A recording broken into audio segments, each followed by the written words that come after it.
And I'm Sean Potter from NASA's Office of Communications. I'm also a certified broadcast meteorologist, so today I'll also be tracking our eclipse weather for you. And as you can see, we are at the College of Charleston in South Carolina at NASA Eclipse Central. So right here, starting at 1 p.m., we will be tracking and covering today's big event, Eclipse. Solar eclipse. As the moon crosses the face of our sun, we're going to be bringing you real-time, breathtaking images in locations across the country. NASA TV has cameras, telescopes, balloons, aircraft, and even spacecraft standing by to bring you views of this natural phenomenon. So get ready to look through the eyes of NASA.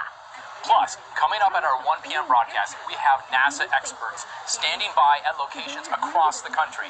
They're going to be highlighting views of the eclipse and also pointing out how NASA is using the eclipse to study not only the sun, but also our Earth and its atmosphere. Now, all of North America will experience a partial eclipse. That's where the moon blocks only part of the sun. A total solar eclipse is going to sweep across the nation along a 70-mile wide path arching from Oregon to South Carolina.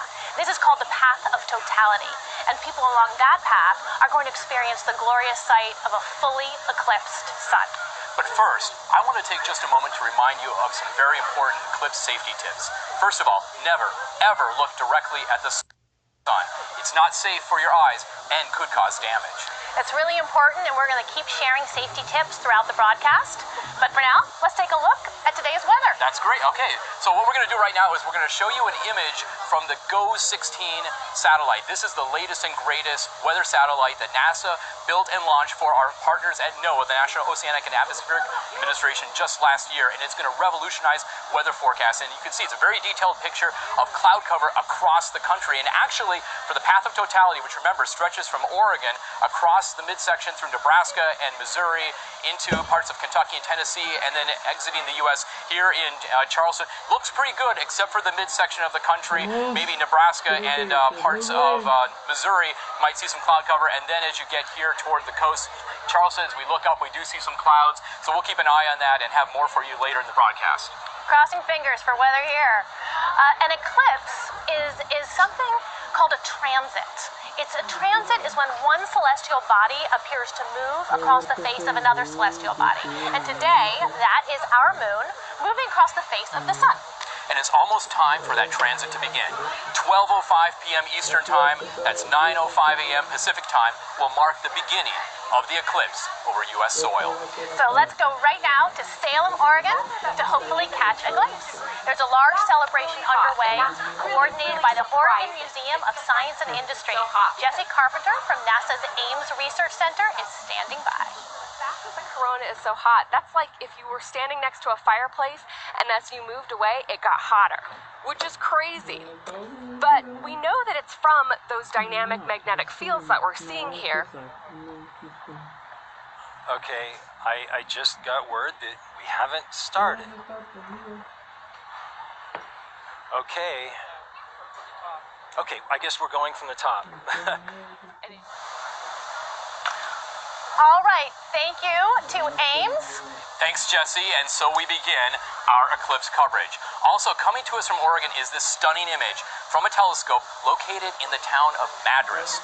In partnership with NASA, the Exploratorium is providing telescope feeds available as a live stream. This makes spectacular views available to everyone. Now, the Exploratorium is a public learning laboratory that explores the world through science, art, and human perception. So let's talk a little more about that science and what it is that we're actually going to be learning today. A lot of people think that space is completely empty, right? Yeah, a lot of people. And it's not quite true. We actually live in the extended atmosphere of an active star. Heliophysics is the study of our star, the sun, and its effects on space. So the sun sends out solar material, and it helps drive this constantly writhing magnetic system throughout space.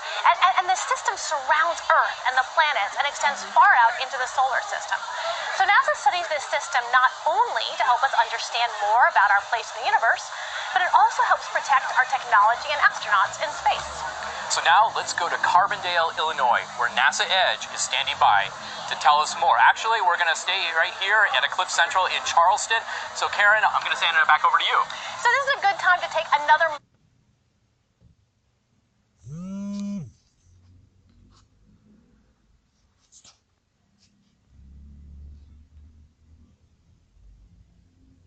safety. Now, first and foremost, never look directly at the sun. It's not safe, and it can cause damage. But there are lots of ways to safely view the eclipse without looking directly at the sun. Be sure to visit eclipse2017.nasa.gov for detailed instructions and advice. Now, you may have seen these eclipse glasses, right? Got my pair. They are designed with special purpose solar filters. So ordinary sunglasses, even very dark ones, are not safe for looking at the sun. Now, even if you don't have glasses, you have options. For one thing, you can share glasses, right? This event, here, take my glasses, Share, Sean. we can share, yeah. This event lasts for hours.